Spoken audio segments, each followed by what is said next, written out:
बिहार की राजनीति में इस समय जिस एक मुद्दे ने सारा विमर्श अपने कब्जे में ले लिया है वो है वोट अधिकार यात्रा। राहुल गांधी और तेजस्वी यादव के बाद जब ये खबर आई कि अखिलेश यादव भी इसमें शामिल होने वाले हैं तो ये विपक्षी गठबंधन के लिए एक बड़े संदेश की तरह देखा गया। विपक्ष का ये साझा मंच एक तरफ चुनाव आयोग और बीजेपी के खिलाफ सशक्त नैरेटिव गढ़ रहा है, वहीं दूसरी ओर ये मुख्यमंत्री नीतीश कुमार के लिए भी नई चुनौती खड़ी कर रहा है।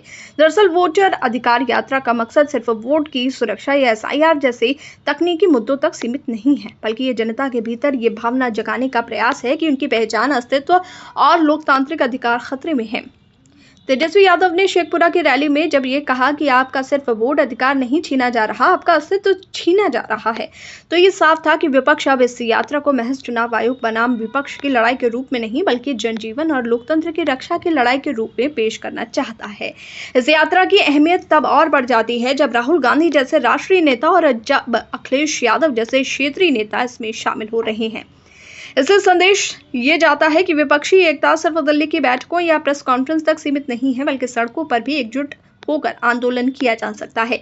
अखिलेश यादव का शामिल होना खास तौर पर इसलिए अहम है क्योंकि वो न सिर्फ उत्तर प्रदेश की राजनीति का बड़ा चेहरा है बल्कि युवा और पिछड़े समाज के लिए उनकी एक ठोस पकड़ भी है। इससे बिहार के युवाओं और पिछड़े वर्ग को विपक्ष की इस यात्रा से और जोड़ने की कोशिश होगी। लेकिन सवाल ये भी है कि क्या विपक्ष इस समय एक ही मुद्दे पर केंद्रित होकर चुनावी रणनीति बना रहा है? नीतीश कुमार लगातार कल्याणकारी घोषणाएं कर रहे हैं, छात्राओं की पढ़ाई से लेकर गरीब परिवारों के लिए योजनाएं, नौकरी और सामाजिक सुरक्षा तक। तेजस्वी यादव आरोप जरूर लगा रहे हैं कि ये सब उनके आइडिया की नकल है, लेकिन जनता के लिए मायने सिर्फ इतना है कि सुविधा मिल रही है। ऐसे में विपक्ष के लिए सिर्फ SIR या वोट चोरी की कहानी को चुनावी एजेंडा बनाना कहीं ना कहीं अधूरा पड़ सकता है। राजनीति का सच यही है कि जनता नारेबाजी और आक्रोश से ज्यादा अपनी जेब और भविष्य को देखकर फैसला करती है।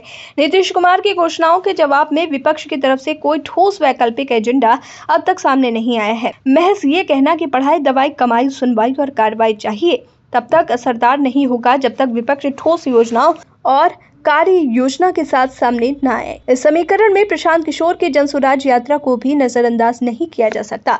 वो लगातार ये संदेश दे रहे हैं, जनता नेताओं की यात्राओं और घोषणाओं से ऊब चुकी है। असल बदलाव छठ के बाद जनता के मूड से तय होगा। विपक्षी एकजुटता का नजारा भले ही मजबूत दिख रहा हो, लेकिन यदि नीतीश कुमार की घोषणाओं का प्रभाव आम वोटर तक पहुंच गया तो विपक्ष की सारी ताकत एक ही मुद्दे पर फोकस करने से कमजोर पड़ सकती है। निस्संदेह अखिलेश यादव का शामिल होना नीतीश कुमार की चुनौतियां और बढ़ाएगा।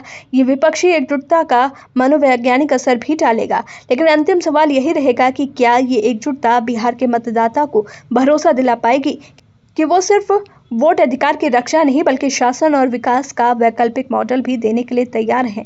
नीतीश के खिलाफ आरोप लगाना आसान है, पर जनता को ठोस विकल्प दिखाना ही विपक्ष के लिए सबसे बड़ी परीक्षा होगी।